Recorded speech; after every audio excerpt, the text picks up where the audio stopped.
I have a plan to upgrade my rear wheel width, so I bought a wider version of the rims I have, and I'm going to move the rear rim up to the front of the car and make those wider tires also.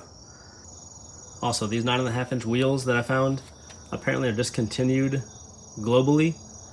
There are no more available for the sale in the US. I've called 8 different shops. I think I got the very last one. I'm trying to buy one more used one off somebody on Facebook right now. So I only have one of two.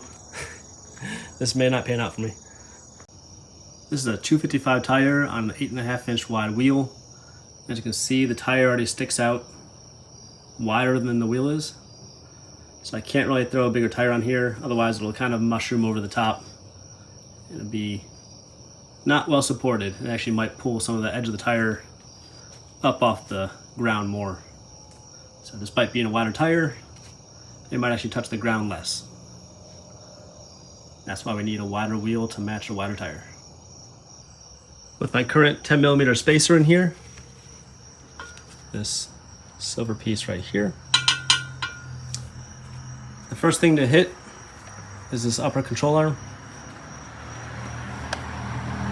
I'm not far off from the trailing arm also down here, and also not far off from this spring. Maybe an 1/8 inch, quarter at best. But I think we can make this work. Wider tire is always worth it in autocross. After months of searching, I couldn't find a matching wheel, so I bought a black one, and I'm going to try to color match the paint. I grabbed a handful of off-the-shelf spray paint from Lowe's and AutoZone, and even though the caps all showed a gunmetal gray or something close to it, when I sprayed them out, they were wildly different. Some of the colors were kind of close, but I wasn't really happy, so I found out that an auto body shop that's local to me would put a color match paint in a spray can for me. So I went to their shop and they measured my good wheel and said they could match the color 95%. So they grabbed a dozen different cans off this wall and started mixing it up for me. I prepped the wheel, primed it, painted it, and clear coated it. And even though it wasn't a 100% match, it was pretty good, and especially for my purposes. Here are my old Falcon RT660s from the last 2 seasons. They're a little worn out, and the rear wheels and tires weigh in at 46.6 pounds each. And here are my new Yokohama Advan AO52 tires mounted on my wider 9.5-inch wheels, and they actually come in at 45.9. The tires are constructed a little bit lighter than the old Falcons, so despite going wider and bigger, these weigh less per rear wheel, which is nice. And it's a similar story in the front. My old setup with the skinnier wheels was 40.8 pounds, and even though I bumped up the wheel size and the tire size, I'm still matching my old weight of 40.8 with my new setup. I'm expecting my new wheels to interfere with something, but I thought I'd try it with my current 10mm spacers, and sure enough, it is interfering with that top gold trailing arm. So I'm gonna have to space it out a little bit further. It does clear the red lower trailing arm and the spring, but not by much. Those are maybe an 1/8 inch or 1/4 inch, so a little extra space would be nice. So I've increased it to a 15mm spacer. And if you look,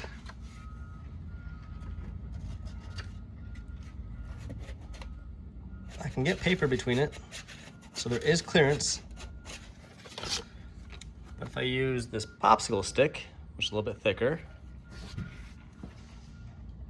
I cannot get through there. So very little clearance. Looking around a little bit more, this area is not gonna make it. This will definitely crash into here. I can't imagine that tucking in that quickly to get inside there. I think that'll rip up the fender in that area.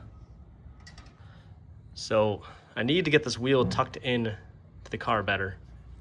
And the limiting factor is this clearance here. So here are the 2 black spacers, one on each side of that silver piece. I think if I remove this bolt, I can put both spacers on the side closest to me, and that'll push the entire arm closer to the inside of the car and give me a little more space to the wheel. It's gonna be close. At ride height, everything looks better. I have about 5 millimeters of clearance on all three areas. And I know from past experience that the tire is gonna rub on something when you're pushing it pretty hard, but I think it's something I'm gonna have to live with. Just some light rubbing, it'll be okay. With the car down on the ground and at ride height, the tires don't stick out of the fender, which is nice. It's getting pretty close though. And then on the inside, I have plenty of clearance in the back. And I'm gonna turn the wheel to full lock.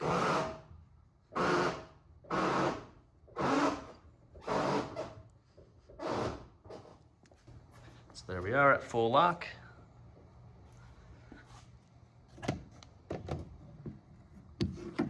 And down there, I have a popsicle stick of clearance between the tire and that wall. So about 2 millimeters. It is clearance. I think it might rub on some really tight turns while racing when the tire's being distorted, but that is at full lock. I put my car up on the scales so I could raise it and corner balance it, and one of my scales will not sync. I spent 3 hours trying to get to sync, and it would come online and then go offline, and it's not happening, especially by tomorrow. But I think I'm just going to have to roll the dice tomorrow and autocross it and see how bad it does rub. If anything, it'll self-clearance, so that's the hope. Hopefully it doesn't rip off that corner of the fender.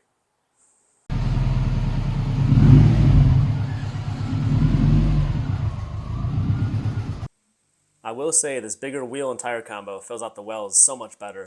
And it does look a lot better with the 18s in the front. The old wheels were 17s. So I do like the look of this. Hopefully it performs pretty well at the track. I'm going to skip the first run I did that was at half speed just to make sure nothing was rubbing too badly. And we're going to jump right to the fastest lap I had of the day.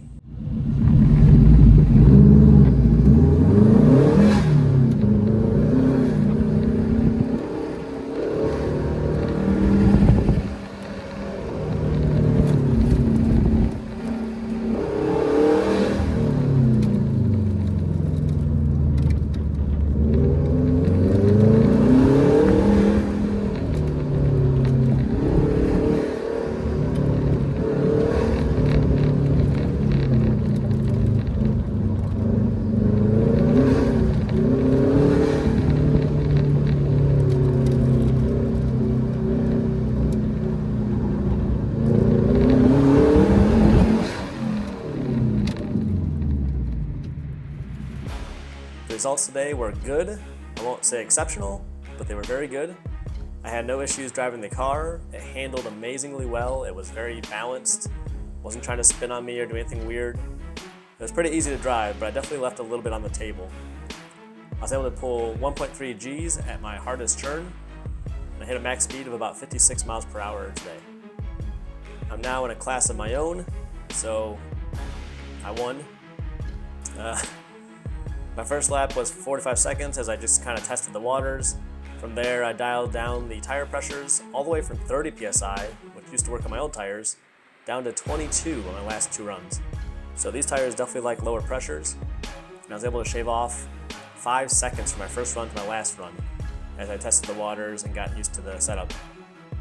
My fastest lap of 40.1 seconds put me in 29th out of 84 entries. So here I am compared to some other fast contenders.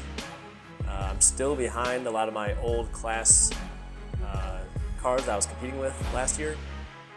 But like I said, I think I left some on the table. I was getting used to this car. This is a good starting point for the season. I already see a couple opportunities to improve on the car, so we'll see how I do in the next couple races as I dial things in a little bit more. I ran the whole day. I didn't hear any bad sounds or rubbing. Even the area I was concerned about, right here where the tire gets close to the fiberglass flange in there, I put some blue tape on that flange to see if it would break the tape, meaning it was rubbing, and it did not. Even when I had the tires deflated to the correct race pressure and pushing it 100%, I didn't see any issues with that. I still have my fender lip here, which is nice.